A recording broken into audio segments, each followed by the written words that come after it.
Oh yeah, comes up right as I sneeze. Oh man.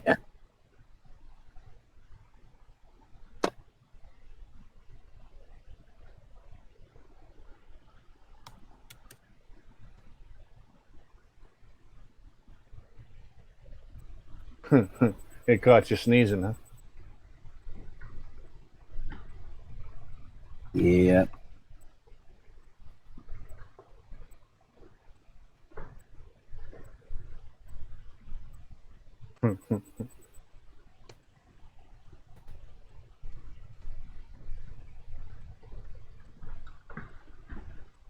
It's all those powders floating around, man. Trees are dumping their pollen, all that tree spooge floating around, picking up the allergies and that.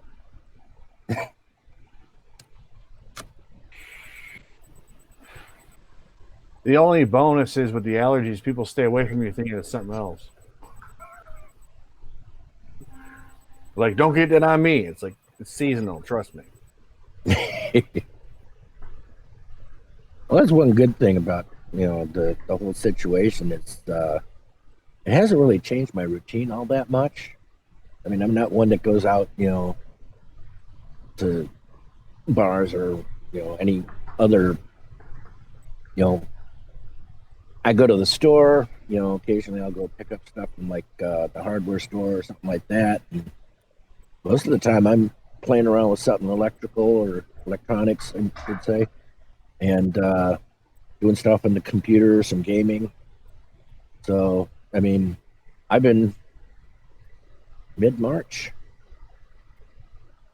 Yeah, it's been 4 weeks since we've been on our lockdown, and I think I've been out like four, maybe five times total. Usually, it's like quick run, go to the store, got all my gear and everything on, and it's like, hey, give me my stuff, and I get out, and it's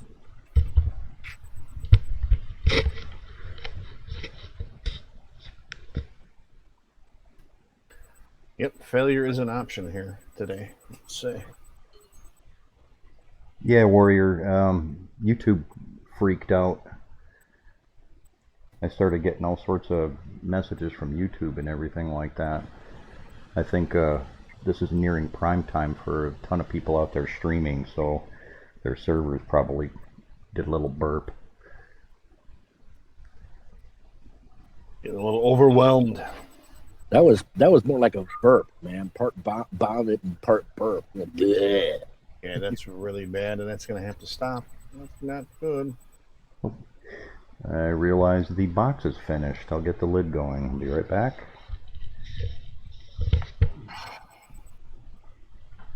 I'm just not having any luck with printing today.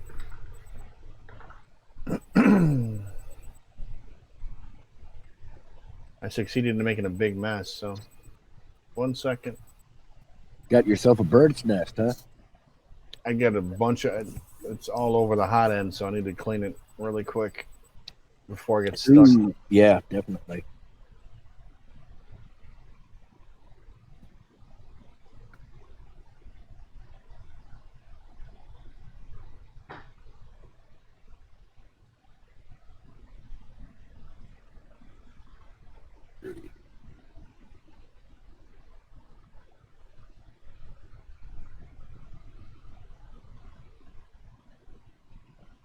Yeah, coconut cowboy. You start coming up looking like you have asthma or something. People like it's funny too because some people are freaking out about it. Some other people are like, no, it ain't nothing. I'm kind of like, it's just a little bit of cautionary. Ah, been showing the rubbing alcohol or wiping it down. And it's funny that stuff looks like glass. You can see how shiny that is, and that's just the PEI sheet. It's cleaning it up properly, getting all the crud and stuff. And there's the glue stick, and he puts a couple of lines across there.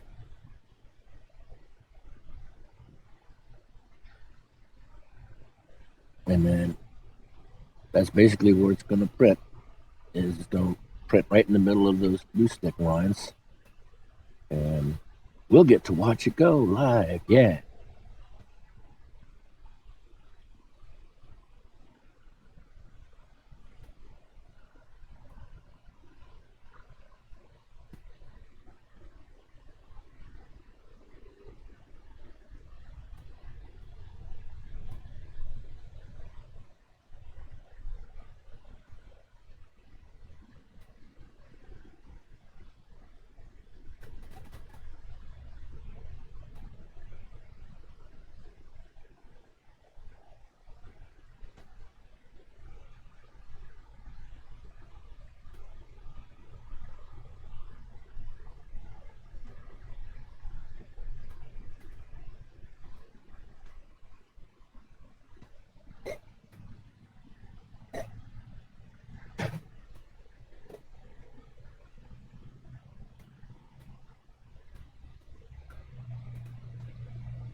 That was actually a thing that he got from somewhere else. He modified it a little bit to handle a slightly bigger fan, and he actually printed that. And it's got two ducts that are coming in to get air from both sides, and that makes it work pretty darn good. Like I say, he can get some major bridging going across, stretching across a couple of actually inches. So,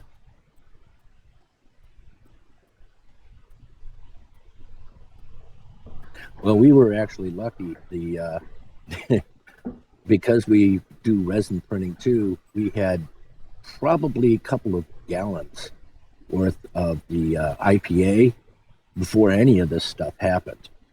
So, I mean, there's a lot of it available here, and of course we use it for wiping off the beds, and like I say, for cleaning the resin prints when we do those. So we didn't have that particular problem once the lockdown started.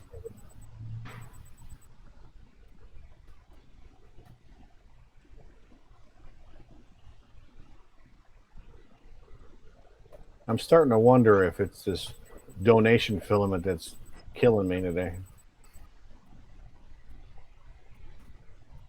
Well, was it open when you got it, or was it still No, sealed? it's sealed. I wonder if it's like really old stock that they donated, or Here, have this cruddy old stuff. well, hey, get rid of it so you can give it for PPE, right? I don't know, but it's like I'll get off and it'll start off great on the beginning of the roll, and all of a sudden it'll get like the. So either that, or I'm just not cutting it this week. I don't know. What Could be a little of both. I was gonna say, have you used it before? I mean, the particular branded stuff. Yeah, and I'm not a big fan of it, but because I've had problems with it before, so that's why I'm going that route. Like, yeah, maybe it's the filament. Okay, this is that wet filament that I was talking about earlier.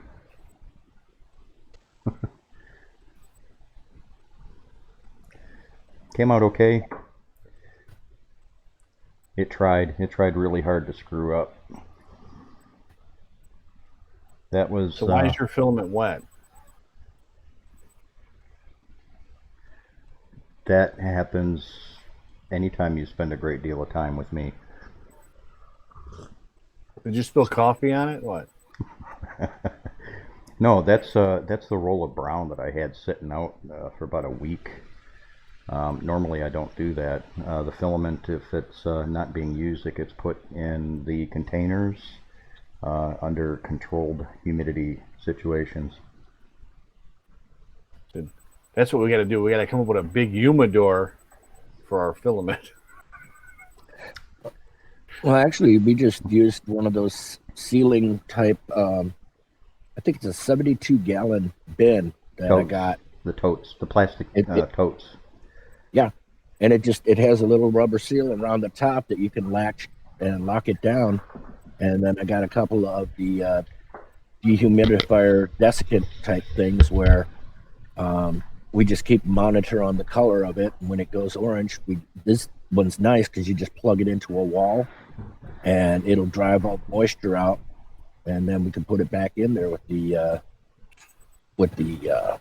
filament that we have. I also got a humidity uh, sensor in there. It does the temperature and humidity and stuff. So we try to keep the humidity in there down to 20% or below. Once it gets above that, you can start getting problems. It can go up to like 40% before it really gets bad. But sometimes when it starts raining around here, you can smell it in the air that the humidity can get real intense. So yeah, if you get a chance, the bins don't cost that much. They're only maybe 20-30 bucks, and they'll store 15, 20 rolls in there. Yeah, there's the desiccant pack. That's And the EvaDry. It's a reusable. You plug it in when the sensor on the front starts turning orange to dry it back out, and then yeah, and I just got two of those so that we could swap them out while when one gets filled. I've been Yeah. using them for years. I think since 2014 or 2015. Mhm. Well, I was just thinking of a high-end business model. You could have like a humidor thing with all your filaments, and then you could sell them off for more money. That's for cigars. Huh? That's for cigars, man. I'm being funny. Humidor. Yeah, but the thing is a humidor is to keep it somewhat damp, not to keep it dry. Right. I was just using it as an example, not as the practice. And actually, it's not that hard to get things to dry off. I mean, you get a couple of standard old incandescent bulbs, get a couple of 60-watt incandescent bulbs, and the silver lined foam, and you can build a little box that you can put your filament in, and it'll the heat from the bulbs will drive off the moisture in there. It'll be a little bit more delicate, I guess, than having a bin, but there's ways of getting around something like that that you can put together. There's been a couple of people that have done stuff like that. Um, the funniest one that I saw, a certain guy went out and decided that he wanted to build an ABS shield, and they got the foam and they were putting it together with deck screws. It was just driving all the way through the foam, and the places that they put the holes didn't quite match with where the rest of the stuff was. It was just, yeah. Warrior, you asked the fan duct. That is a printed one. It's a modified version of a user submitted community piece that Belos has been asking me for like 2 weeks now to put the model up for people to download, and I swear to God, I promise, as whatever God is watching over me right now, I will get it put up tonight after the stream. I'll get it pulled up for people to get. I'll put the link to it in Facebook on the Nexus, and I'll even throw it up in Discord too afterwards. I've been meaning to do that. It's on my list, and this list isn't going to be susceptible to coffee this time, so. Does that one use a stock fan? No, that's a 5020 mod. Okay. I just want to make sure because in case somebody else is watching and wants to pick it up, they know it's not for a stock fan. Yeah. Hobby Howie, what did you call that filament dryer? Oh, this one? It's a EvaDry. You get them on Amazon. They're usually like 10, 15 bucks a piece or something like that. And you get yourself one of the big 72-gallon totes. It's got to be the type that has a seal on it. Throw this in there, and whenever you get filament in, unwrap take the filament out. You can leave them if they come in a package with desiccant. You can just leave it in the wrapper, and that's going to pretty much do the same thing. But just out of habit, for as many filaments as we go through here, as soon as a shipment of filament comes in, they all get unpackaged. They get put in the dryer totes, multiples of these guys right here, and they're left that way. And they usually don't get used for a week or two, and then each one of the totes has one of these sitting in it, so you can actually watch the temperature and humidity. And as you can see, this one right here, the average humidity has been 16% in that tote. That's a pretty darn low number. I'll bet a lot of you guys, especially people that run out of basements and things like that, if you take one of these and you throw it up in your basement or wherever you're running your printer at, the number that's on there is going to tell you a lot about how your filament is acting.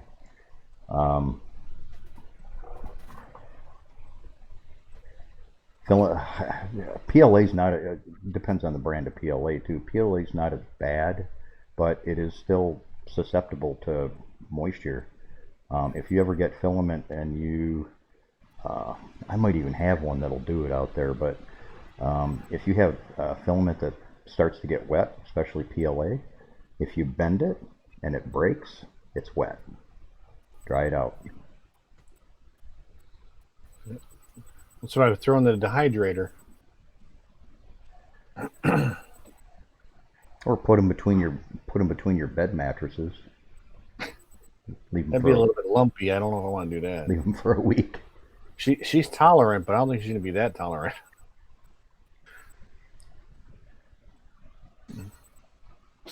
Well, I can change the color of my backyard anytime I want. That's a green screen. The studio office that I got all the media in and everything like that, it's just a white wall. That's more for you guys to look at than me.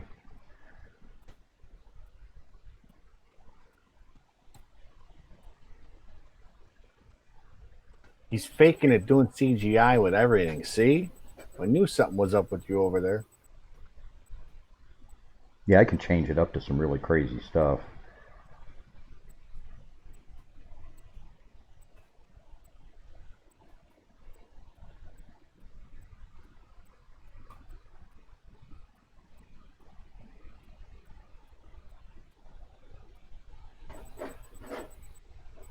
Oh, we can tell the monkey to go away.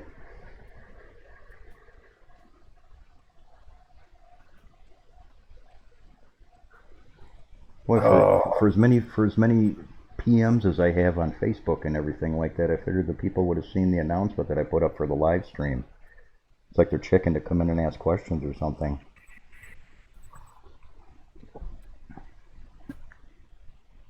It's easier to hide behind a text message, I guess. Oh, Ed, I'm sorry. It's I gotta set your permissions. Denied. Oh, I didn't post them.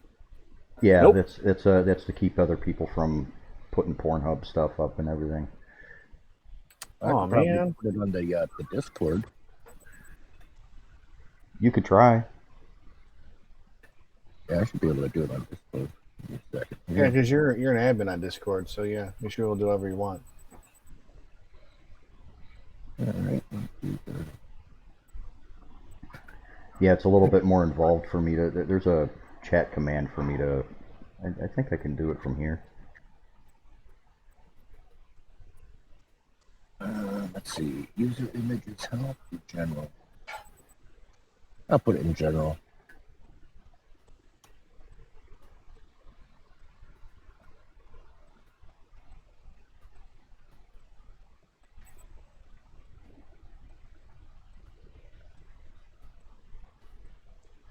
No, don't want to click on that.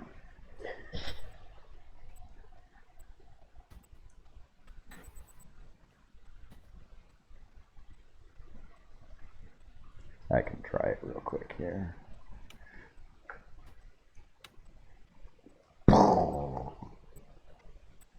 And everything blows up.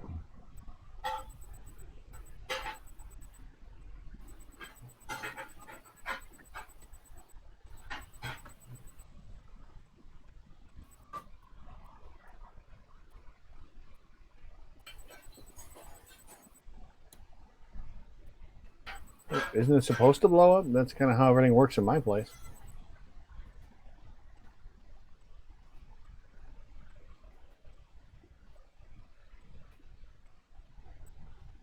I hope the stream doesn't puke.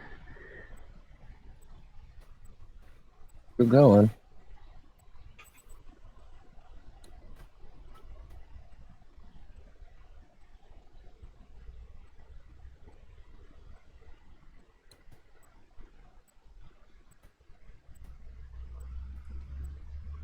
Nah, it's not wanting to let me in there to do that right now. I'll catch it after the stream. I'll straighten it out.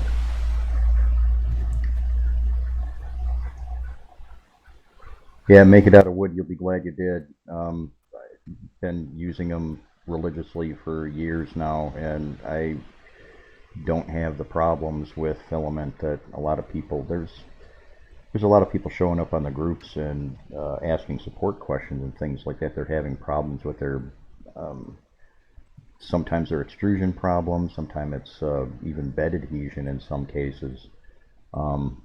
It's just another thing to rule out.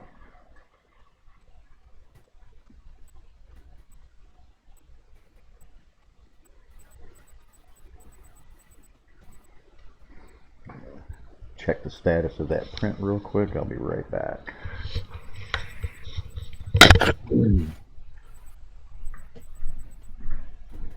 Alrighty. Since it wouldn't let me post those in the stream, if you join the Discord server and go to the general channel, I just uploaded the links to the EverDry desiccant dryer on Amazon, the humidity gauge, and the sealed storage bins that we were using. And the EverDry is currently going for 15. Humidity gauge is about $10, and the sealed storage bins are going for about 23. So, you know, I put them in chat for you too. So once I hit copy and paste, I can do that. Yeah. Chat. Oh, you mean on Yahoo or the Hangouts? I put it in our feed so you can see it. Yeah. And okay. it'll be up there permanently too when the replay goes up. Yeah, the lid that's printing right now for the wooden box that was going earlier, I was telling Taz about. The piece that's on there is that thin, and it's standing up. It's about 1/8 of an inch. Wow. And the only support that it has is at the very base right here, this overhang. There's just a little support that's actually right under there. It's not even... See, that's what I was asking, and you said no. No, I said no. I'm like, there's got to be support for that. There's no way that's going to print like this. Oh, it will. It will print, but the tolerances, I don't like sanding, especially the wood. The tolerances are so tight on the lid of this box. When you go to put the lid in the box, it actually has like that almost like a vacuum feel to it. That's how tight of a tolerance it is. Somebody earlier today was that was earlier this morning, I think.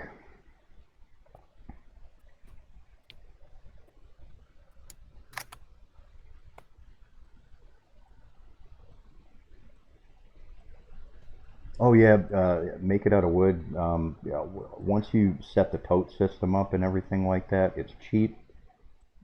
And just get into the habit when your filaments come in, throw them in that box, and you never have to worry about it. I've even gotten wet filaments in from, say, Amazon or wherever, where the humidity levels kind of averaged at about 28, 29%. And like in less than a week, they go down to about 16, easy. Yeah, Taz, you should have put what they were, because now it's just the links without saying what they are. Well, they can I didn't click say on I them. was smart. Come on, man. They can just click on them if they're. Brave. Oh, It's not going to Pornhub, so we're okay. I promise. there. I just the copied your links. I didn't realize. I forgot to put in what they were.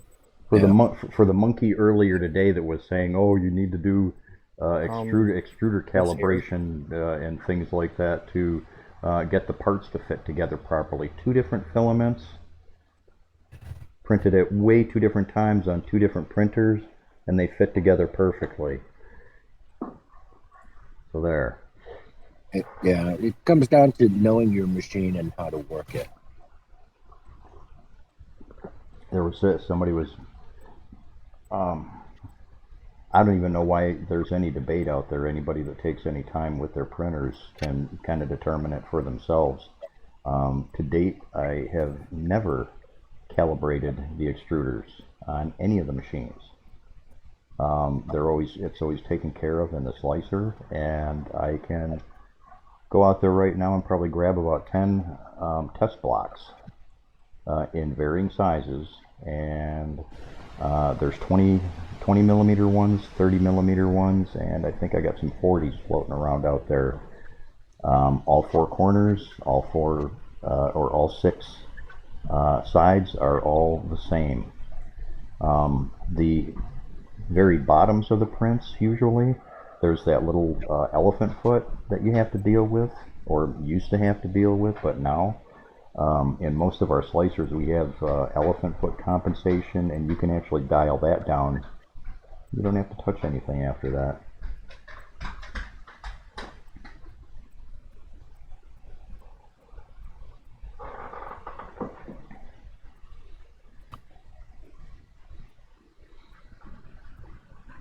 Get this pulled up here.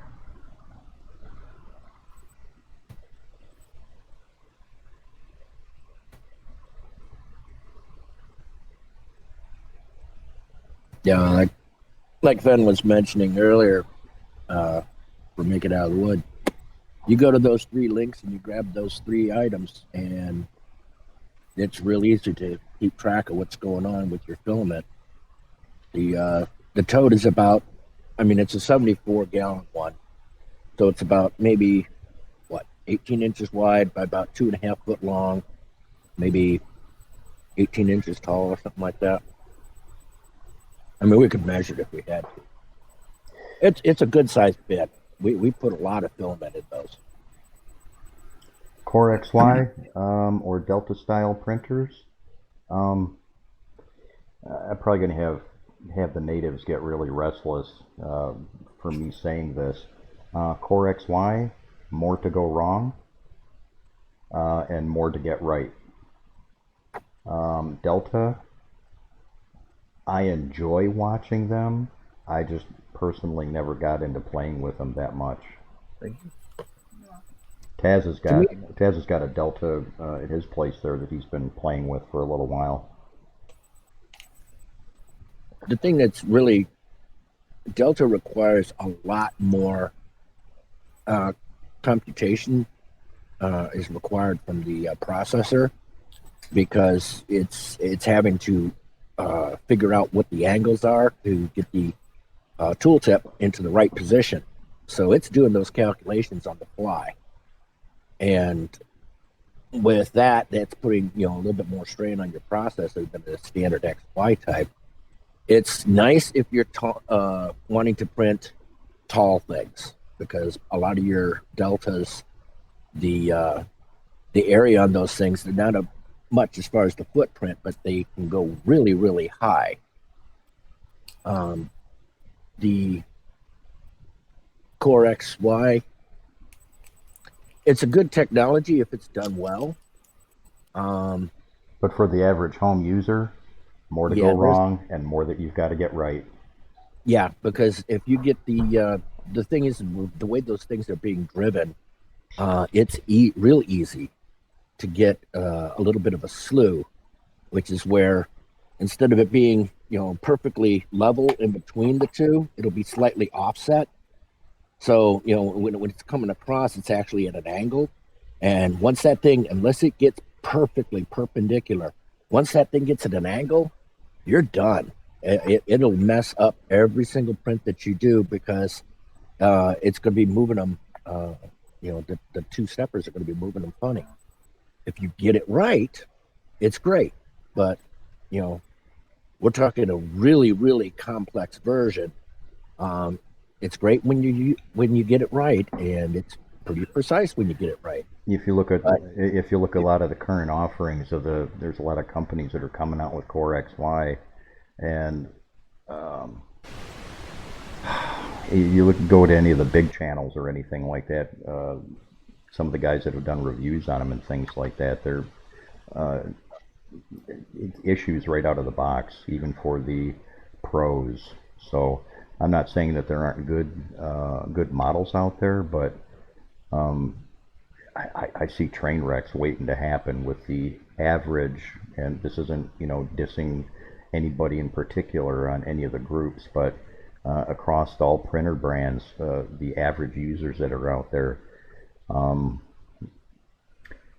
unless you've got some good experience with FDM and the Cartesian type printers that we work with, unless you've got a little bit of experience with that first, Core XY is going to be more of a headache when something goes wrong if you don't know what you're doing. So that's the best way for me to put it. Well, if somebody's already having difficulties with just the standard Prusa type or like the X1 Sidewinder, if you're already having troubles with that kind of a printer, you're opening up a whole new ball of wax with the Core XY because it has even more fiddly bits, if you want to call it that, of things that can go wrong. And if you don't understand everything about the printer, I mean, you have to know the process, the printer, alignment, making sure everything's tight. If you don't understand how all that works and how it affects what's going on with your print, it'll start doing something wonky, and you'll start getting, the lines or something like that, or it'll be out of square, and you'll play hell trying to figure out what the heck is going on.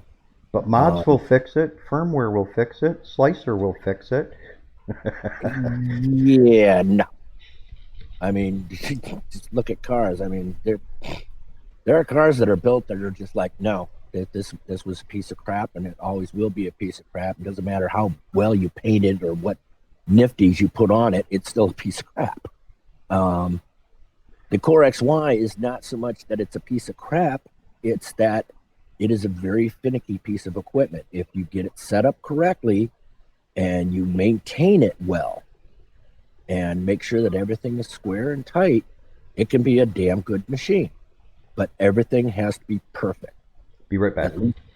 At least with the beam types, with the Prusa style or the i3 styles, they are far more forgiving overall. If there's a little bit of an error, a little bit of looseness in there, it can still give you a good part. And so, like I say, if you're comfortable working with your machine and you're getting really, really good prints, yeah, Core XY is fine. Something to play with, if nothing else.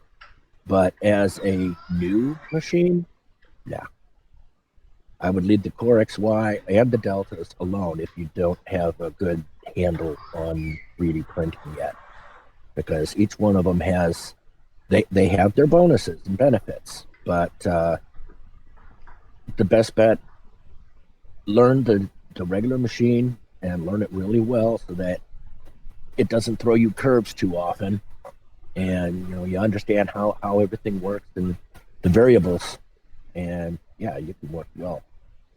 Yeah, let them know.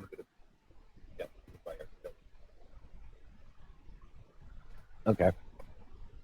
Finn just got pinged from artillery, so he's going to be taking more of a coffee break, if you want to call it that, while he's talking to artillery.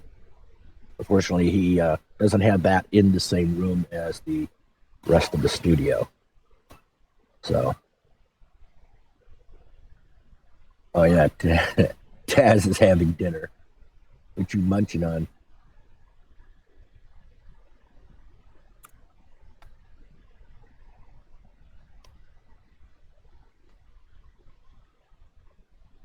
I hope that answered your question, Coconut Cowboy.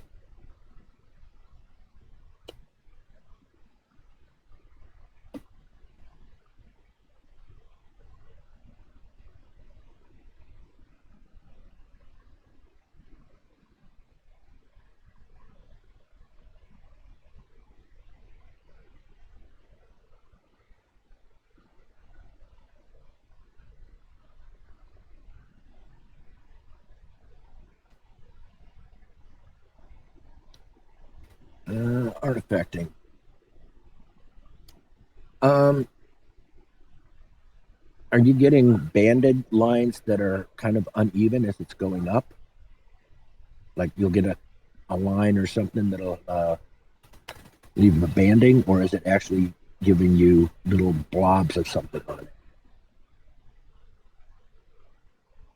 Kind of like what kind of artifact are you seeing?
Art.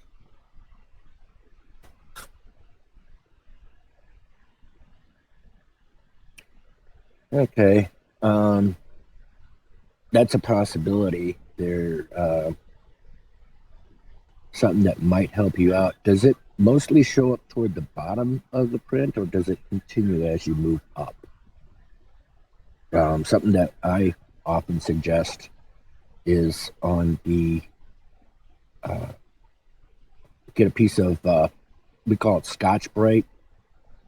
Basically, it's that green kind of like a scrubby pad, and you can just take it with your Z-axis, just wrap it around the end like that, and then grab the two ends and just kind of do one of those back and forth motions. Do it this way and then to the side, on the other one, so that it kind of goes all the way around it. Another way you could do is just wrap it around and kind of go up.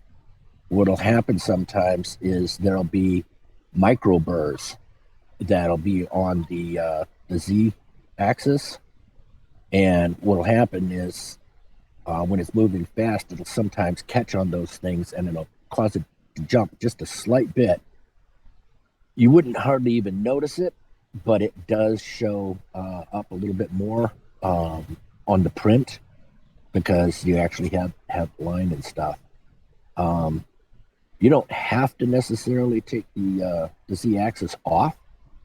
Just run your Z all the way up to the top. Do the lower section to about maybe halfway up, and then take the whole Z-axis, drop it back down to the bed, and finish it off going up. We've had a couple people that have ended up with that little bit of a burr that'll show up there, and it's almost not visible, but it does show up when you're dealing with those very small layer heights. So that may help you out to your problem.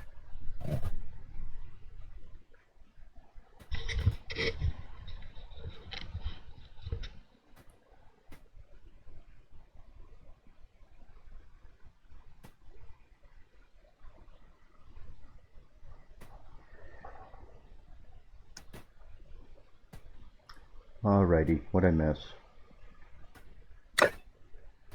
They asked a couple of questions about some fake Z banding when they're going fast. On the super quality profile where it's going slow, he says it almost disappears. So I suggested the Scotch Brite to the Z rods. Yeah, Because I'm reading the chat here.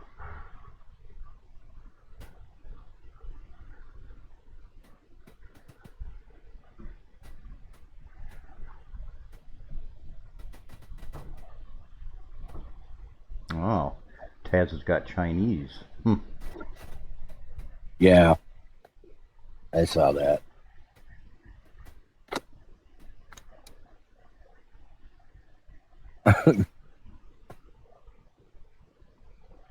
Yeah, coconuts. I don't know if Ed touched on it or not. Something else that you can try. Um, Make sure that the printer where you're running it from is on a stable surface.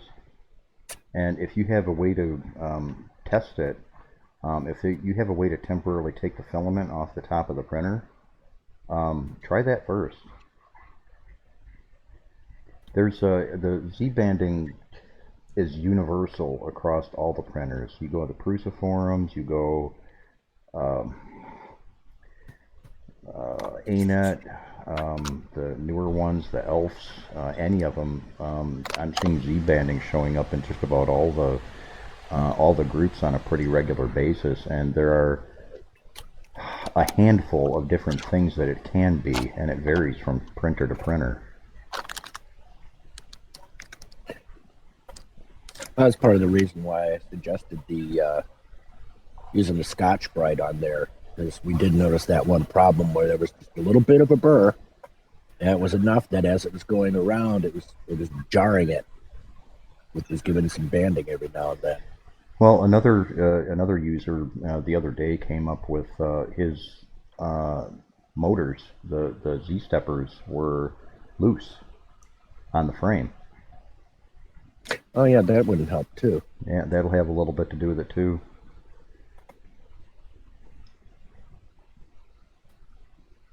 It's actually a fairly decent idea, like depending on how much you print. If you're printing a lot, at least once a week, go through and tag a couple of the nuts and bolts and stuff. Make sure that everything's nice and tight for all your connections. That's if you're printing like every day, once a week. Go through and check them.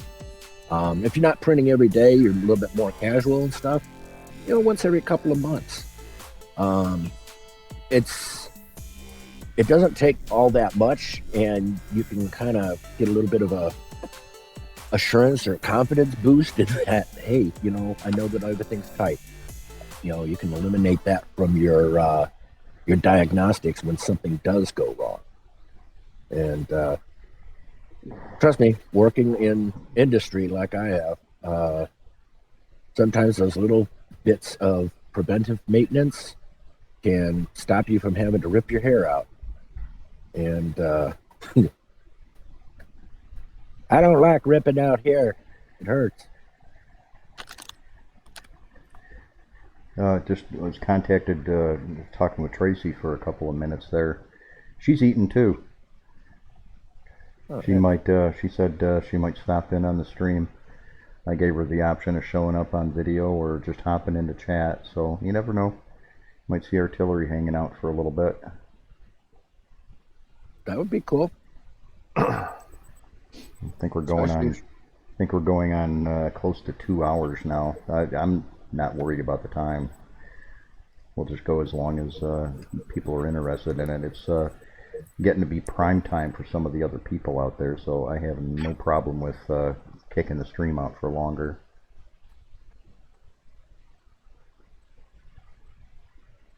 Yeah, no worries there. So, is it still Chinese if she's eating it in her country? No. Probably. She said she was cooking, so I'm going to assume probably yes. Now watch her come in and say, "Yeah, I made burgers." That'd be awesome. Had that damn American food again. Damn it. Beefy. Oh, I'll be back in a few. I gotta have a call nature.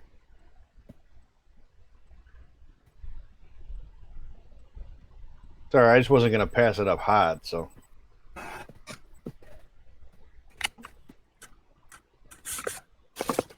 you eat when everyone else in the house eats. That's the way it works here. So.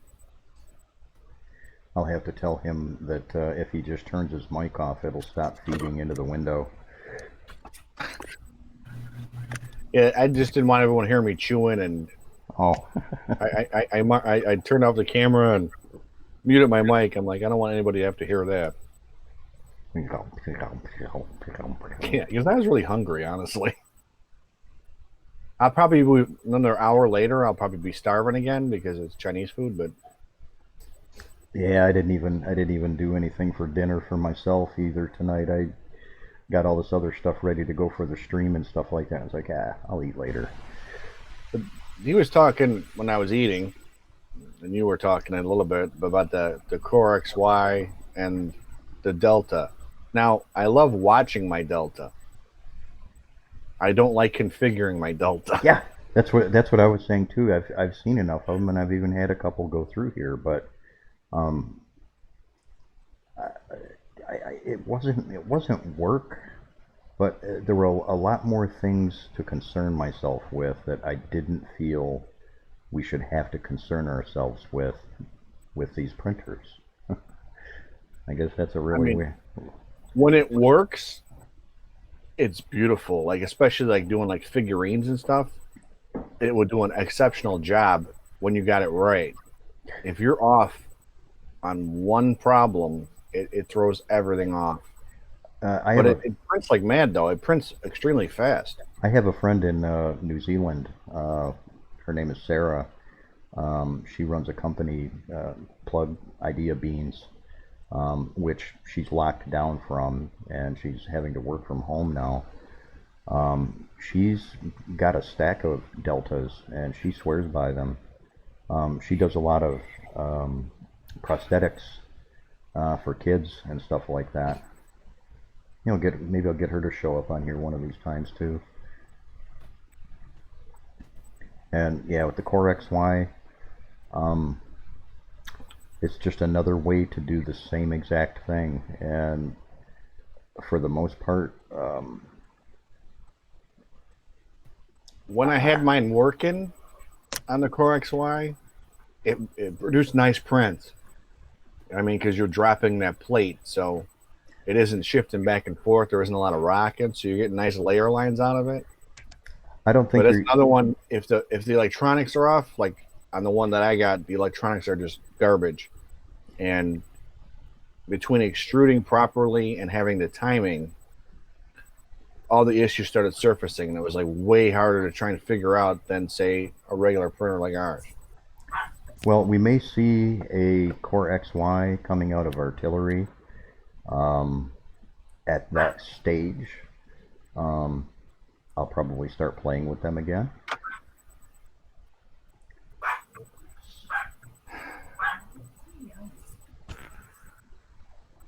It's kind of funny. We start to get improvements and refinements in one system, whether it be resin printing, SLA, DLP, Cartesian type FDM, Core XY, Delta. When we start getting improvements in one, it's like everybody hops on a train and moves over to, you know, something. Oh, this is newer, this is better, this is improved. I do a lot of production work. I want to print more than I want to work on printers. Right. Yeah. I mean, that's the thing. Once you dial something in, you can set it and forget it. If you have to keep playing with it, it's like, why am I doing this? Right. I'm at that point today, so. Well, with any luck, soon, I mentioned earlier in the stream, I've got yet another camera coming in to set up over the workspace to show people how to do some of these mods that they want to do. I won't do it on my production printers. I won't do it on my test printers because those are dialed in. All the mods and the fixes and things like that have already been done to these printers, and I'm not about to tear one of those down to redo it all over again. I'm looking to get in a couple of, might even get a hold of a couple of refurbs that come back to our warehouses and things like that, and do it on those.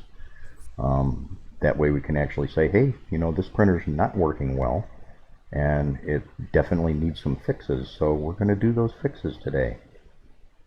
Speaking of which, Artillery let me know this morning, they have a number of refurbs in the United States, and if perhaps you're interested in picking one up, you can probably get a good deal.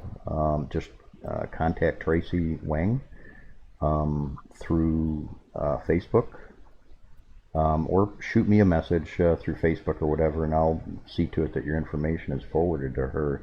I don't know how many of them they have. I haven't seen those numbers yet, so you might be able to get a good deal on a second printer or a third printer for other people that are watching and they're considering picking one up.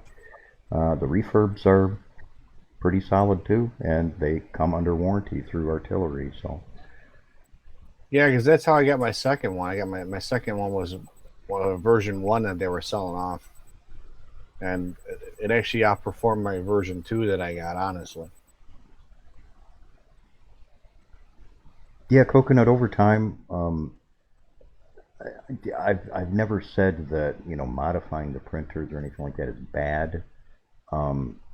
Once you reach the level where you're comfortable doing that, just when you do decide to start doing something like that, you have to go into it with the understanding that the printers, as they are designed by the manufacturers, generally work. I mean, this is 2020. Most of the companies out there that are putting printers out, the designs as they are released perform well enough to sell. It's on groups like Facebook and things like that where you get a small sampling of people who they, for whatever reason, they'll get a printer in and it's barely fresh out of the box, and they've already got this long list of things that they want to change about the printer just based off of things that they've seen in support groups and forums and things like that, without taking into consideration that the people showing up and actively participating in the groups and the forums, they're there for support. You get a few of the boneheads and everything like that just they want to establish themselves as the mod gods and things like that. That's fine too. Everybody has their own thing, but it's not necessary generally. I mean, proof positive. With an exception of just a couple little minor things, the PEI sheets, that's personal preference, because I don't like hassles. The fan ducts, that's the extent of the mods that I see might be necessary, and realistically they're more for comfort, or what's another way to say that? Preference. Yeah. It's personal preference. I mean, originally I ran the 2 that I had almost a full year before I ever modded them. I didn't really need to, or I wanted to. I wanted to play with 32-bit. I wanted to play with the screens. The screen was more of a function because I like doing dual color prints. So yeah, multicolor printing and things like that. Well, Artillery's listened. Just there's no time frame on it or anything like that, but they're actively working on 32-bit models that'll be coming out much later. I did already mention the Core XY and also a resin printer or 2. Very cool. So I'll dole out information as I'm allowed to, but at this point in time I really can't say too much. Oh, I thought you combed all the hair over the front of your head for a second there. You were turned around. Yeah, I was turned around. I was going and grabbing. I actually have from my spares department.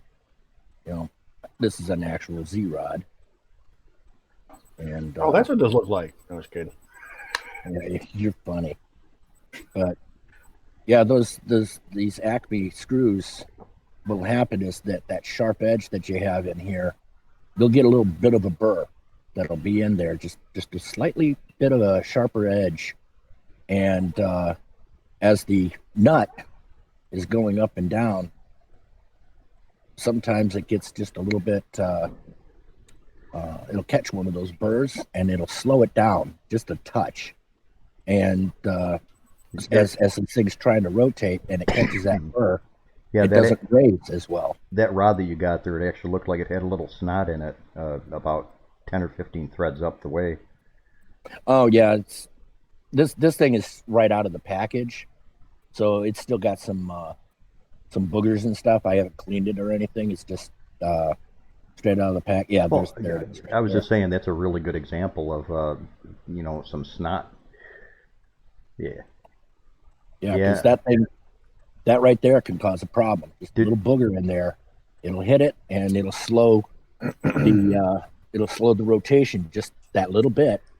But that little bit that it's moving will show up in your Z-axis. Did y'all catch that subtle middle finger he was giving me when he was showing off the? Listen, you. Yeah. But You're back. yeah, that's one of the things that you go for. And something else that a lot of people, I'm gonna grab this here. This is another thing that a lot of the modders want to sit there and do right away, and that is putting on one of these rails. And I mean, the linear rail is nice. It makes it nice and smooth, and for very solid movement and stuff, it's very smooth. But these things also weigh a lot, so they're fine if you really want to put it on your y-axis, that's fine. But on your x-axis, if you're trying to do it on your x-axis, this is some pretty hefty weight. Not that your Z can't handle it; it's only moving very, very slowly, so it can handle the extra weight. And this can smooth the x-axis. But the biggest thing to think about here is learn the system that you have first. The machine that you have, they test those things at the factory and everything. Some may say that there's some problems with quality control. Yeah, not really. More than half of the damage that gets reported on these things. Oh, I found it and it had this breakage or that breakage. That's shipping damage. When they get the box and they open it up and something's broken, 9 times out of 10, that's shipping damage. And, here's the thing. They say, oh, well, the box looked fine. Well, it's easy enough to take a box and drop it flat so that it doesn't actually, it doesn't damage the box. But you still sat there and done the equivalent of dropping the printer on the floor. It does have cushion, but, that can cause some problems. Like when they drop a whole case of them, but some in the middle stay okay, they still get damaged from the resonance from being dropped. So, yeah, and that's the thing. It's like, when you drop your cell phone and stuff, sometimes it'll survive. Okay, the screen didn't crack, but you're still jarring everything that's in there. And shippers are notorious for tossing things around. Some of the shippers. Oh, sorry. Yeah. But yeah, I mean, when you're checking this type of stuff, it used to be that when shipping was slower overall, that was one of the first things that you did was you inspected the product when it came in, and you checked for shipper damage, and if there was any, you'd sit there and you'd contact the actual shipper. It wasn't necessarily the manufacturer. The manufacturer says, hey, when I loaded it on the truck, it was fine. So at that point, they have no more control over how everything is handled. And, if you don't go and you report, don't report the shipper, they don't go and take care of your product. They just keep tossing it around and stuff and spreads it around to other people. But anyway, the going back to the first point was learn your machine. When you set the thing up, go through. There's of course there's tons and tons of tutorials, but do your sizing brick. Check that out. Make sure everything is tight. Everything is square, and start playing with one parameter at a time. Play with just the heat. Play with just the extrusion things. How fast you're going. When you try to do too many things at one time, you end up not knowing what corrected the problem or what makes a problem worse. Do them one at a time, and that's how you find out, hey, my first layer squish looks like crap. It looks like a bunch of logs lashed together into a raft. Well, okay, my Z height is too high. Or the thing looks like it's been, snot scraped on a on a desk. Well, yeah, your Z height's too low. You're not getting a good first layer. It should smish together into almost a solid sheet when you're going in there. You can just see the lines.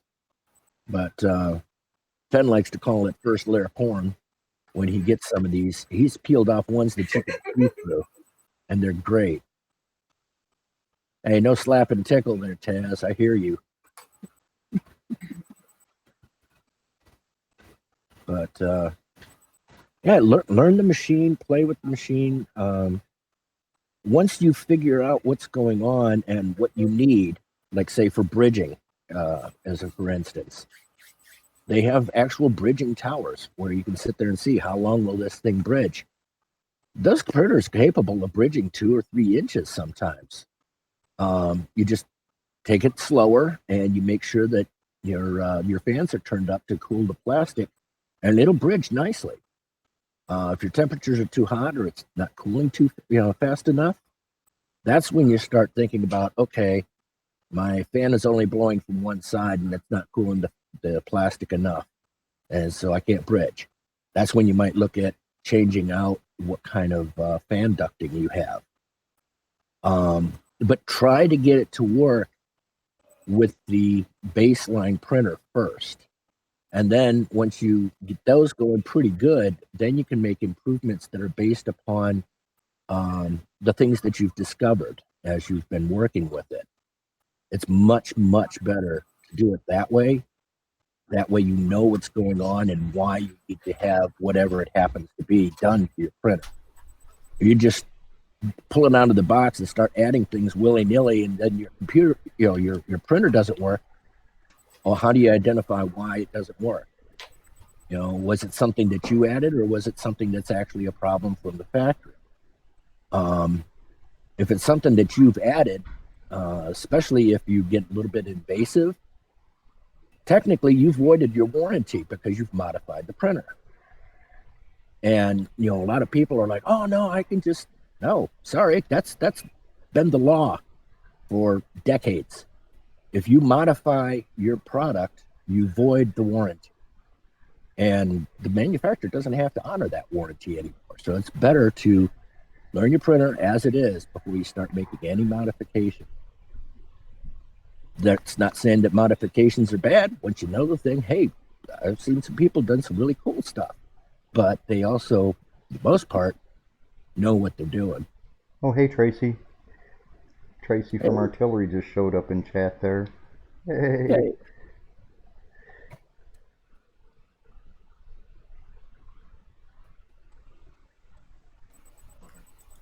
Ed, she can hear you. Oh, yeah. Okay. Hey, Tracy. I'm sorry. Whoop. I need to turn that monkey around and shoot him off in a different direction.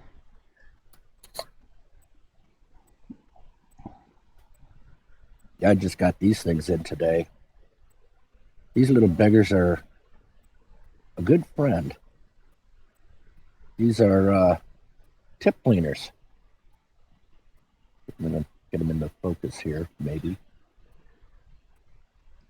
Basically, what it is it's like guitar Acupuncture. It's string. an acupuncture needle.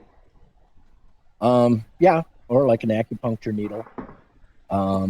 Guitar string, as long as it's .04 or zero point 0.4 or 0.35, it'll work for the most part.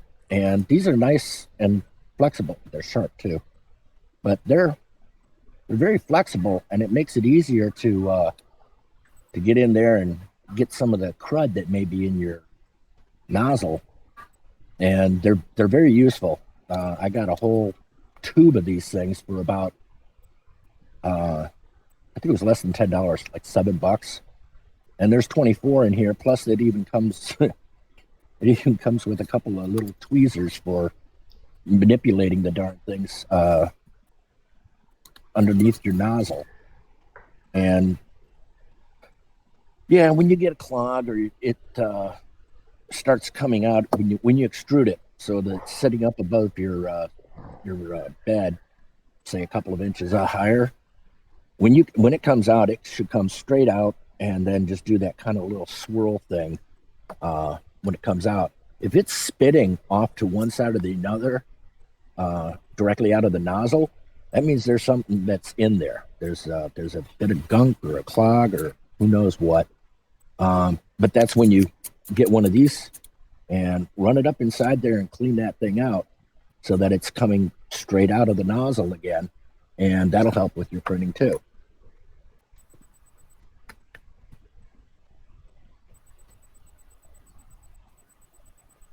And those are a lot stiffer than the needles because the needles bend really easy.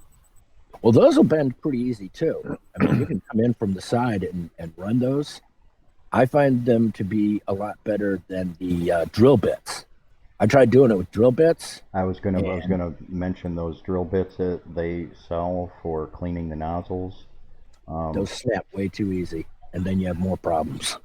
Huh. Yeah, I bet.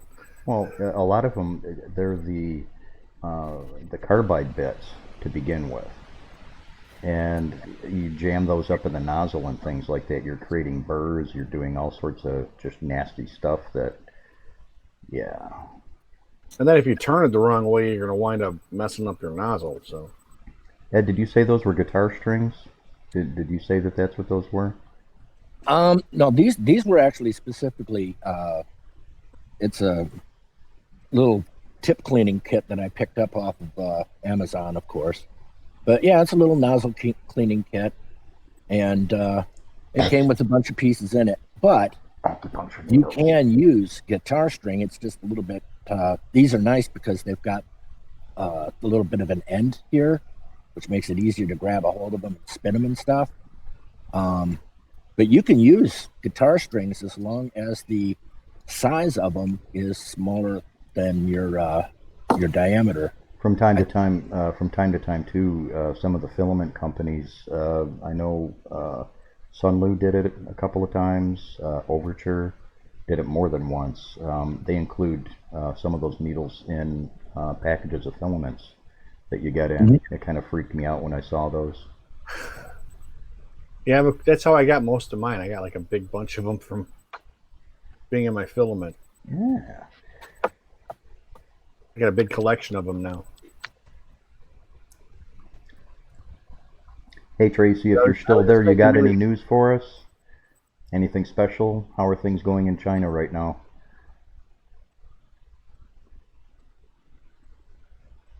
Oh, Parts and packages. What is?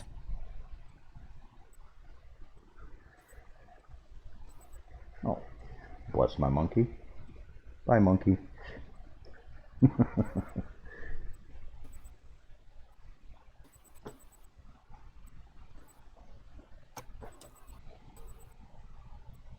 Check on Discord real quick here, doing my host job.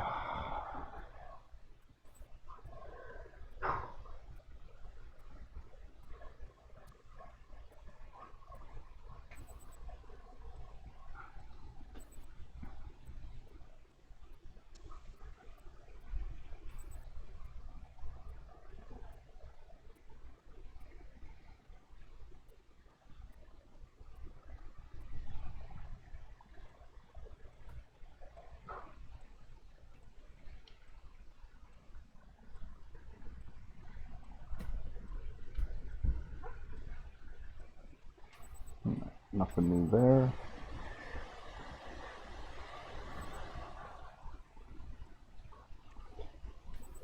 Since I've got everybody's kind of attention on that.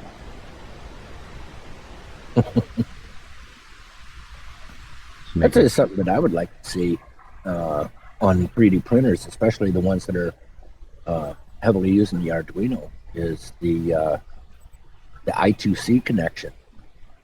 It's basically a 1 or 2 wire connection on the Arduino, and it allows communication with other bits. I think that would be really cool to have an ability to access that I2C connection, because, for instance, it could act as the printer, as it's running through things, could communicate with the I2C protocol to, say, a camera, take a picture at once a layer, without necessarily having to use Octoprint or something like that. Or it could use, like I say, just having an external form of communication from the printer to do something else, turn off lights or things along those lines would be kind of cool. Activate a little robot arm to go in there and pick your part off.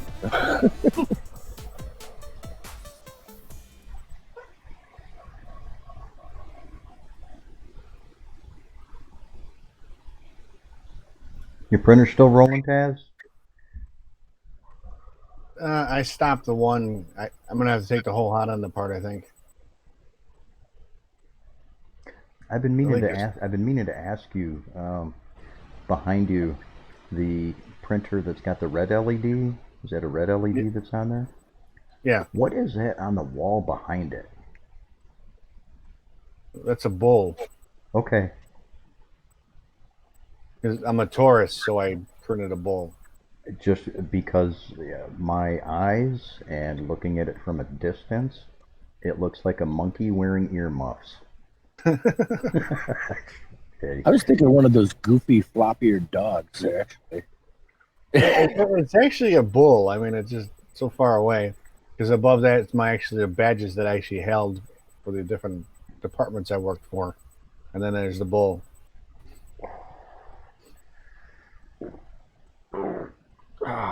Looks like I'm gonna have to get a different chair or something here before too long. I'm not used to don't buy them $99 ones.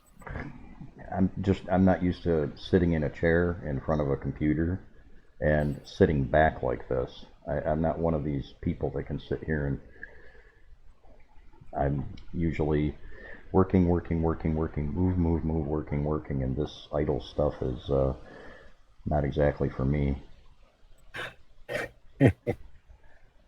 Well, it's like I keep putting my head down because I'm so used to looking down and typing. And hey, Tracy, Tracy, you should let the rest of the artillery people know that they can also come in anytime they want. And maybe one of these times, if we could actually get your whole office or whatever on camera to kind of wave hello to everybody, that'd be pretty cool.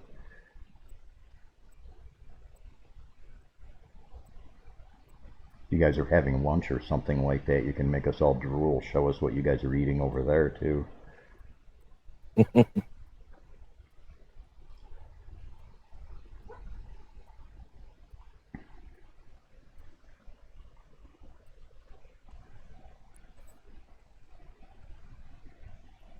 And the sound of silence. I'm just looking at some stuff on my Arduino thing here. I've got this outer shell to take the all the connections and bring them to the outside for doing different things, and trying to figure out which one of these is trying to read the things on here. Of course, I need stronger glasses for that stuff. That'll be a good cause for that microscope rig we want to get in. It's on its way. Awesome. It'll be here next week.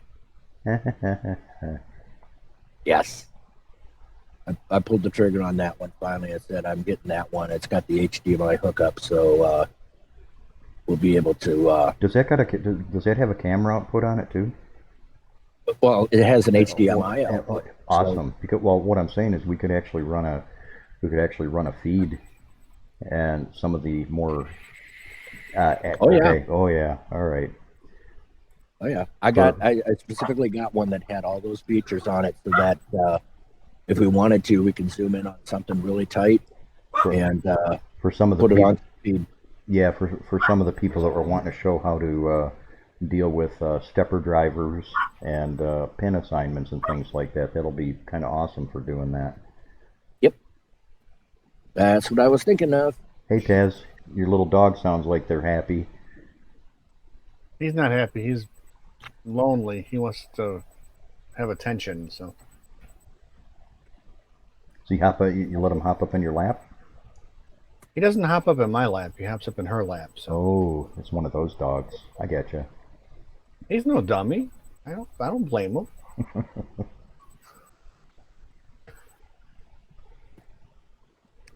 Yeah, it looks like He we're gets a about. little aggravated with me when I get close to her too. Little bit of a recap. The print that's going on the lab cam right now. We were talking about build plate adhesion and things like that. The lid that's being printed on that printer right now is like this. You can print very thin things. There's like about an eighth of an inch holding that thing up right there, and the support is really not helping at all as far as the support settings that I've got going on with it right now and everything. I was kind of hoping to get finished before the stream is over with, but it's only about a little under halfway there, I think, maybe give What or take. speed you running it at? That is running at 50 or 60. Pretty sure it's 50. Yeah, you run it nice and slow.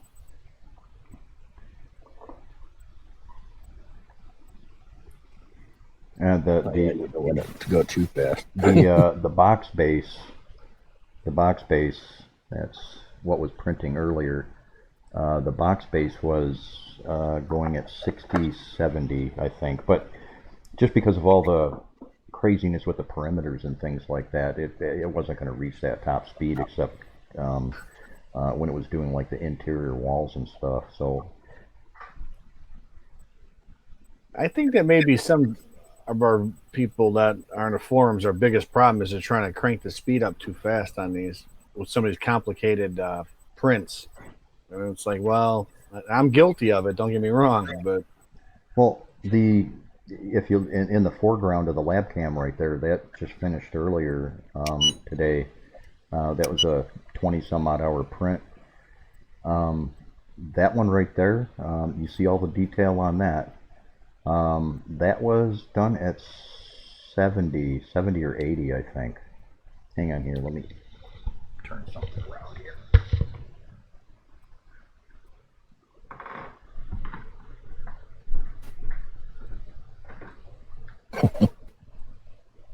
There you go. Pretty blinking lights. My little circuit playground that's got my little program on there. It makes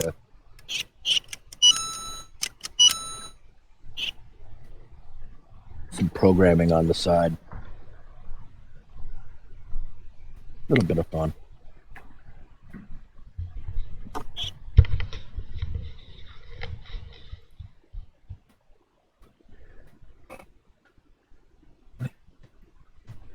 That was also a supportless print.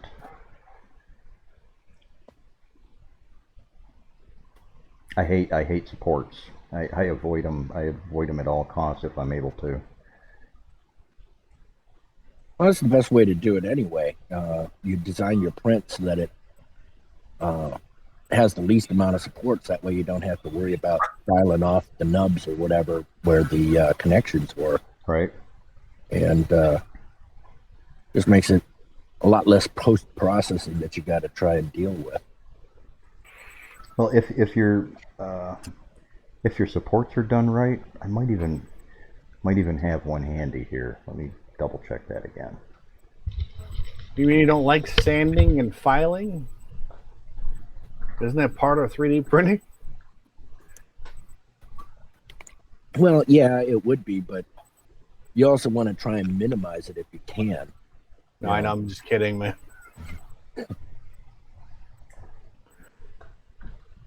I mean, to a certain extent, you know, that sanding and filing is what you do while you're waiting for your next print to get completed. So I feel like I'm doing more filling than sanding sometimes. Okay. Real good example right here. Okay, this is just a little teeny Roman column type deal. It's got all sorts of flutes. There's the supports that are on it. Now, with things dialed in the right way,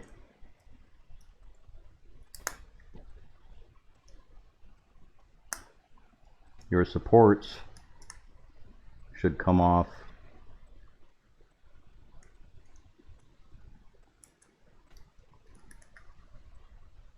just like that.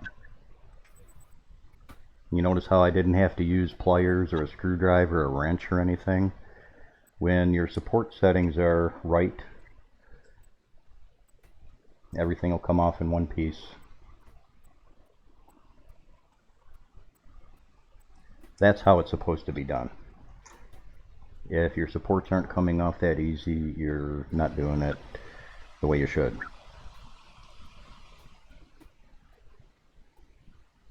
Yeah, I'm gonna have to work on that. Well, I'm not hyping the profiles I put out there, but and those were printed with Prusa Slicer. Yeah, those were printed with Prusa Slicer. And regardless, it doesn't matter if I'm using the Prusa Slicer or Simplify 3D. Kira is a little bit more touchy for some reason. I'll say, you know, the differences between the slicers. Kira, for some reason, every once in a while, I'll get a print where the supports just don't want to let loose, even though the settings are practically mirrored between one slicer and the other.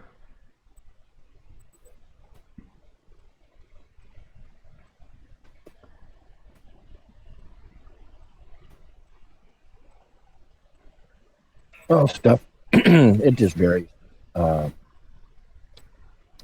The Simplify 3D, the What Prusa slicers are somewhat higher end. What infill was my supports? Hell, I don't know. It's my default setting. I'll see if I could get it pulled up in Simplify real quick, and I'll be able to let you know. Because I normally knock those down to 2%. Most of the time, you don't need really serious supports for what I'm doing. So, Well, those are the ones that are kind of like they look like an accordion type thing. They're just it's just up and down and up and down. It's not even a an infill type of thing. It's just basically like base mode. It's Right. just laid right on top of each other, so they break off real nice and easy, and yet they provide the support needed. That's what I usually see when he's doing those.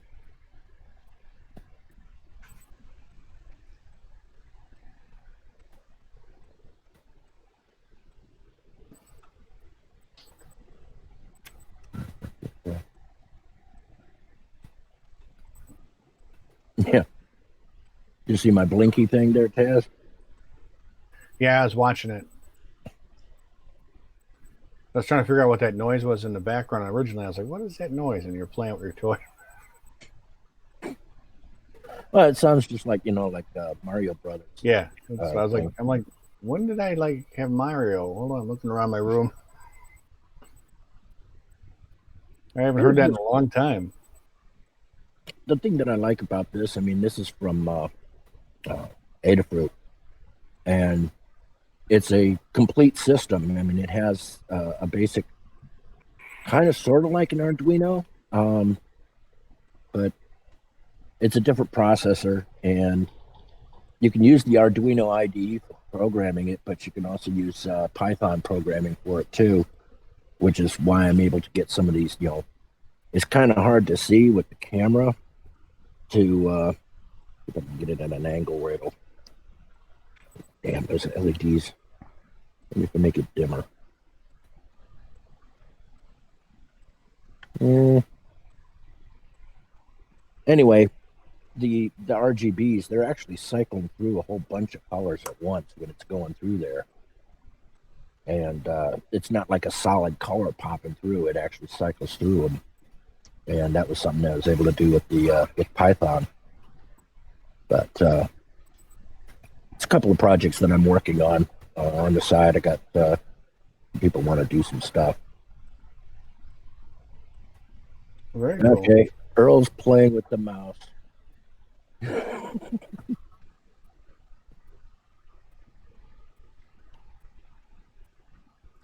There's the percentages pretty much across the board. That one's out of Simplified 3D right there, but those same percentages can be applied in Prusa Slicer and Kira to some degree. Could you make it a little bigger? It's really kind of blurry and hard to read. Zoom it in.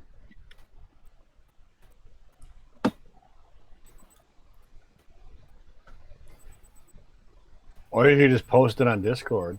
I did. Oh, okay. I didn't see it.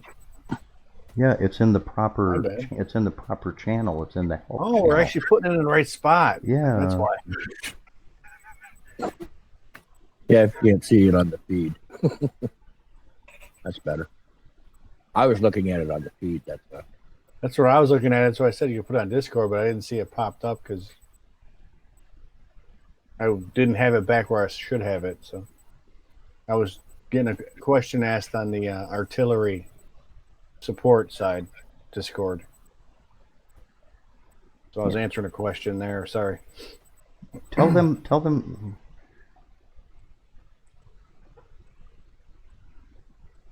Hey, yo, from YouTube. Yo. Yeah, he wants you to say it, bro. You got to put it out there. You need to call him by his full screen name. Oi, Koof. Foy Coop, huh?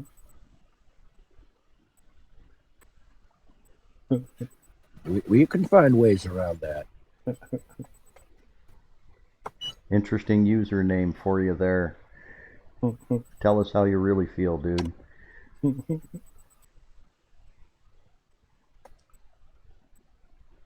I'm surprised they let it go through. Oh, I'm not being a prick. No, I'm talking about the service, not us.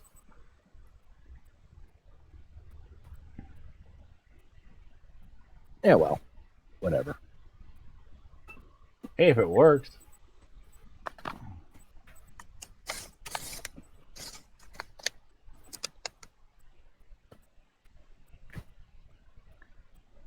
Yeah, so I hope that helps out, Hobby.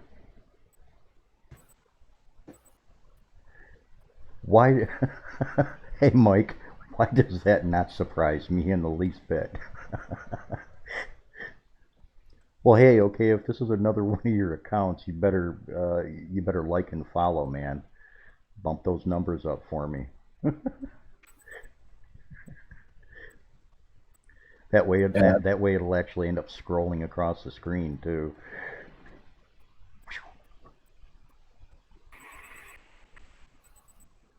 Instead of the monkeys, which I don't like monkeys.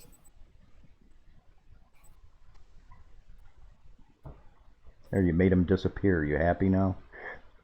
I don't like monkeys or clowns. I'm just saying.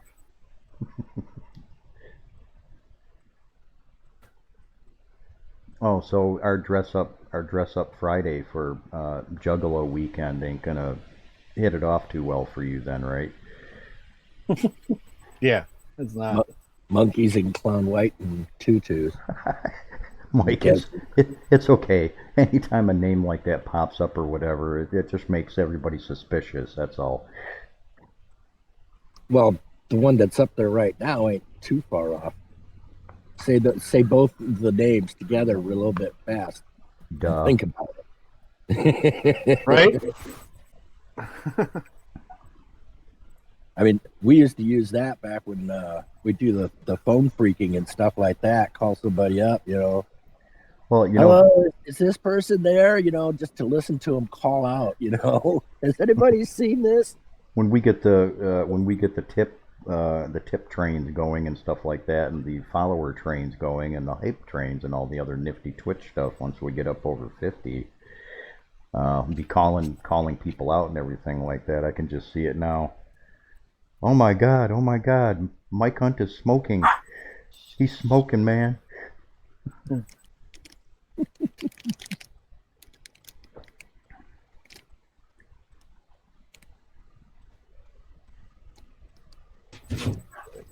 Get that already. Fine. Remember I said I was going to change my cursor into a fly? I was wondering Yeah, what the hell that was. Yeah, I noticed that. It was like, I see it. I'm like, is there a dead pixel on my screen? I'm No. like poking at it. I'm like, is there a dead pixel? No, you're messing around. You had me worried about my monitor there for a minute. Yeah. Really?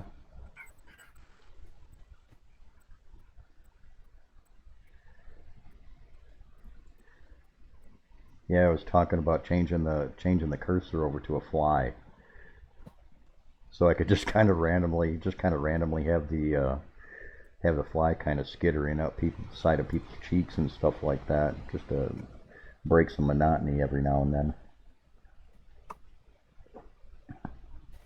Hey Warrior, thanks for stopping in, man.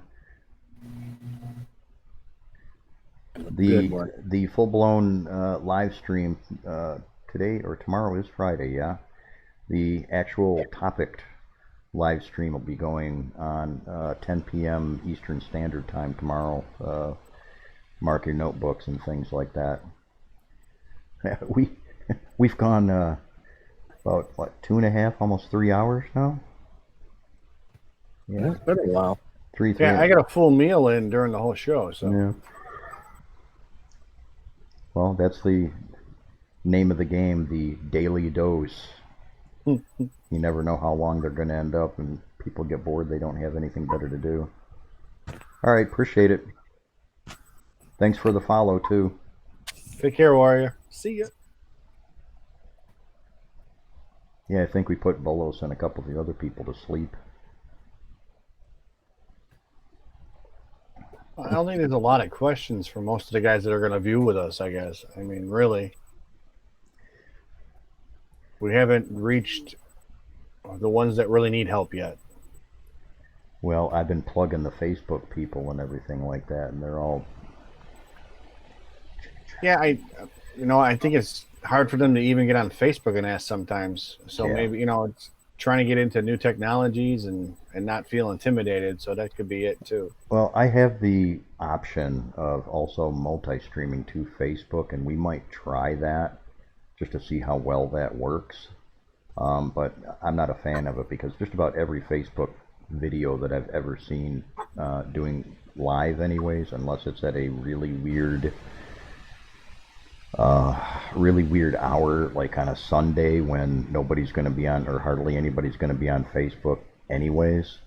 Facebook just makes live feeds puke, no matter what your connection is. So I've seen quite a few go south. It's like a lot of buffering and stuff. So no, I get it. I'm just saying. I just think some of these guys, it takes a lot for them to get on Facebook and ask questions. That's why we got to reel them in with some swag. We'll get some monkey swag going up for these guys. Drop some bananas along the way.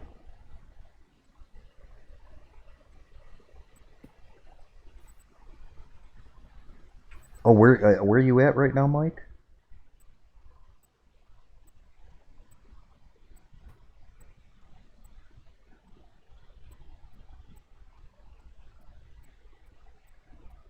It'd take me a little while to remember where everybody's from over time.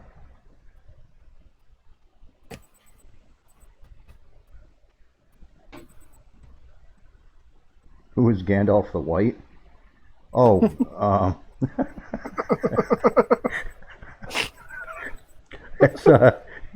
that's Ed. Oh, so now I'm. You shall not pass. I gotta bail for a second. We need to get your Hobbit pipe out and have you cranking back with a hobbit pipe. He'd get you, I'm fool sure. of a toque. I don't know. I might have a hat that would pass for a Gandalf type of thing. Sorry, it just tickled me. He's our No. he's our chocolate eating lawn gnome.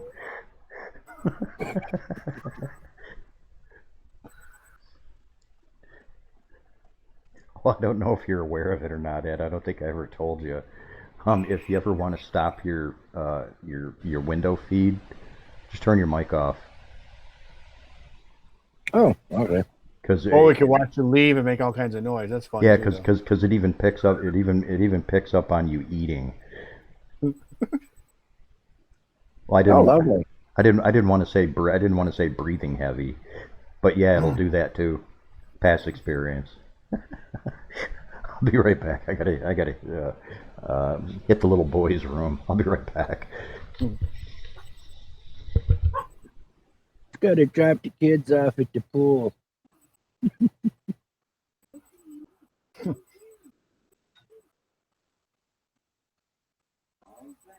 I can only imagine what you would have said back when I still had all the long hair.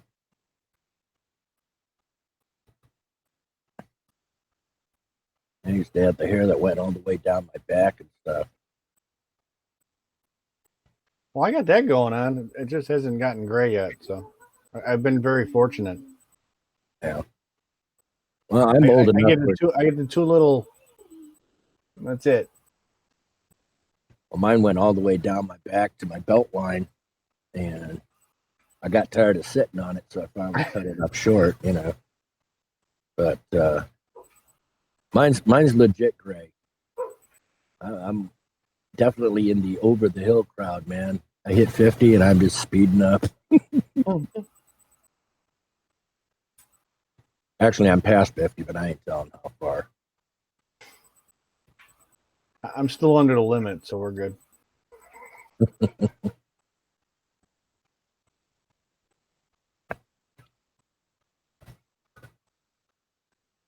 Yeah, we'll have some fun when we start getting into more of the definite portions of the stream, getting into the specifics on the printers and stuff, especially once that microscope one comes in, so we can add that into the feed. We can do real super close-ups of the models and various other things like that. We can just get right in there. I think that'll be really cool because we'll be able to get in there and look at it like, here's an ant's eye view.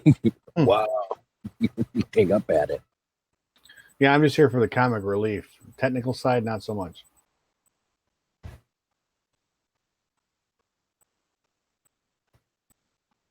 We're pretty good at doing comic relief at times.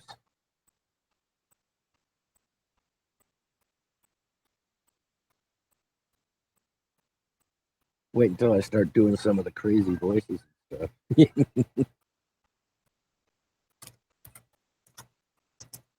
Well, now you got to get a Gandalf hat. We know this, so I'll have to locate it. I know I had a little one. wand. I screwed a wand. This is how you mess with a stepper.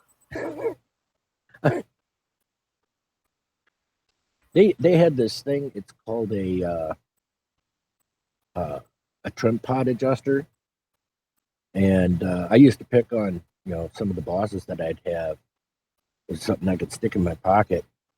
Basically, what it is it's a insulated micro screwdriver, and I go in there and this is my little magic wand. I will make your electronics break with this.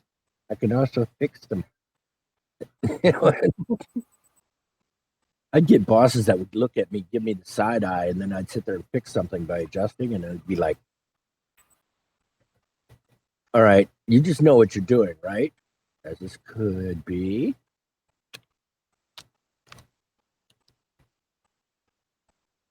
So that was always fun to play with.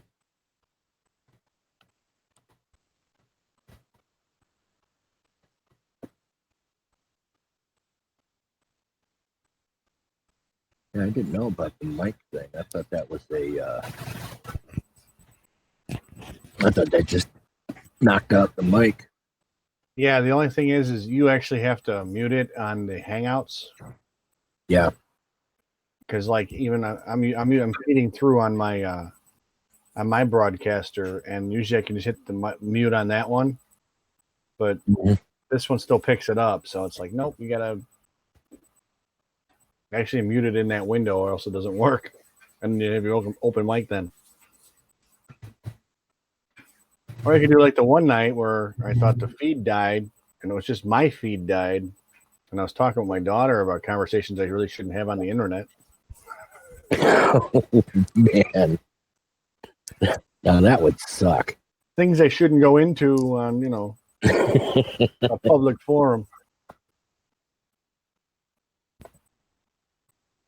Let me try this. Wait till it pops back up on the screen real quick.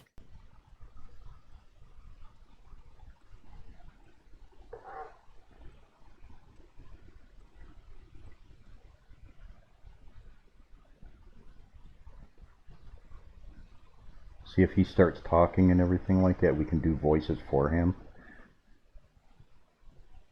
I can do my own voices.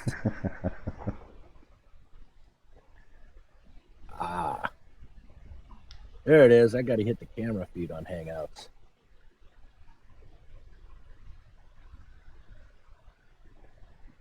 Yeah, No. there you go. There's me in the hood.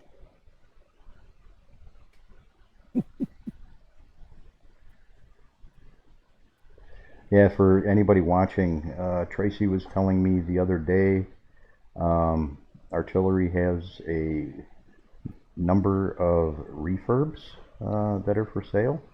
You can probably get a really good price on them. Just contact her directly. That'll be Tracy Wang. You can PM her on Facebook. Or if you have inquiries or something like that, you can shoot them to me too, and I'll see to it that it gets forwarded to her. After he gets his cut. I don't get cuts for anything. I'm just kidding. Matter of fact, I'm going to put a myth to rest. I buy all my printers. There's a lot of people that are saying, what do you do? How do you get paid? I don't. I do this out of the kindness of my heart. Hey, it's so I can put up mugs and t-shirts and things like that. I'm actually a solid business plan. Just saying. I want mugs and t-shirts and mouse pads, man. Yeah, the little bit that people do throw, the way through the donations and PayPal for like the firmware and even the stuff for the channel and stuff like that. It's just going right all back into this. It's not about making it worthwhile, because I wouldn't put all the effort that goes into what you're looking at right now and getting everybody in on it if I didn't enjoy doing it to begin with. What is that? It's a hot end. Oh, okay. What'd you do? Cut it in half?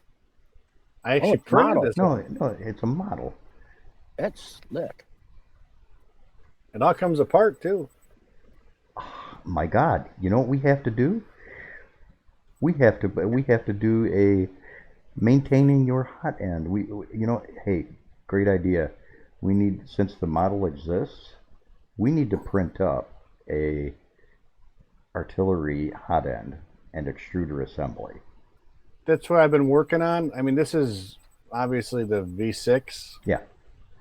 I've been trying to come up with a way of making it this with what we actually have, and I'm just not that great at modeling. So, well, the full Sidewinder model is on SCAD already. Oh, is it? Yeah. I know the machine was. I didn't know the hot end was. Yeah, it's the whole thing. All the parts are on there. Well, I mean, I'll print them up. I mean, I have no problem. I did this just so I was showing people before how to do stuff, and it's like when you take a hot end of this size, no one can see it. This is a dead giveaway. Plus the cutaways. So you get how it works. Now you know what's going to happen. How come yours is so much bigger? That's what she said. And it's because we I knew that was going to happen. well, now if you do it right, we can sit there and put a tube in from the back, and we can sit there and put like one of those silicone guns in there. We can sit there and actually extrude some goo out of the nozzle. And it's Well, like, the nozzle's cut away though, so yeah, but I mean, if we were to do it just right, we could have it so that you can see what the proper first layer squish is. could shoot a little Elmer's down there. That'll work. It's getting kinky, guys. But yeah, I just thought this was a great tool. I figured I'd show it off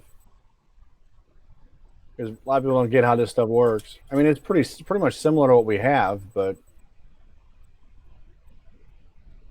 You I know, was hoping to find one that was closer so that when I showed it off, I could. But yeah, it all comes apart. These are all individual pieces that I printed, and it was printed on the artillery though. shameless plug.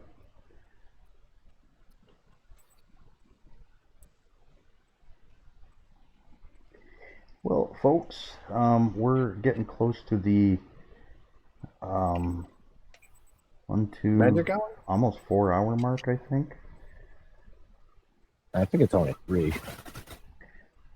Well, I've got over 2 here, and the other one was approaching 2 before the stream got cut. Right. Well, maybe it has been.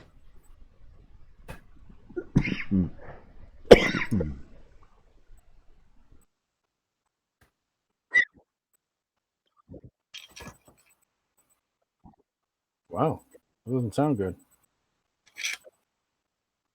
I think you got a bad starter going on there.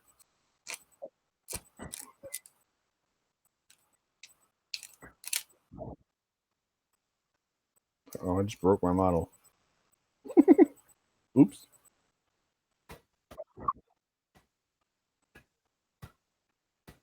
No, it's been 3 hours. Because you sent out the messages, the announcements at 6:37, and we didn't start immediately. It didn't start until like 7, and it's only 10 now. So it's been 3 hours though.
All right.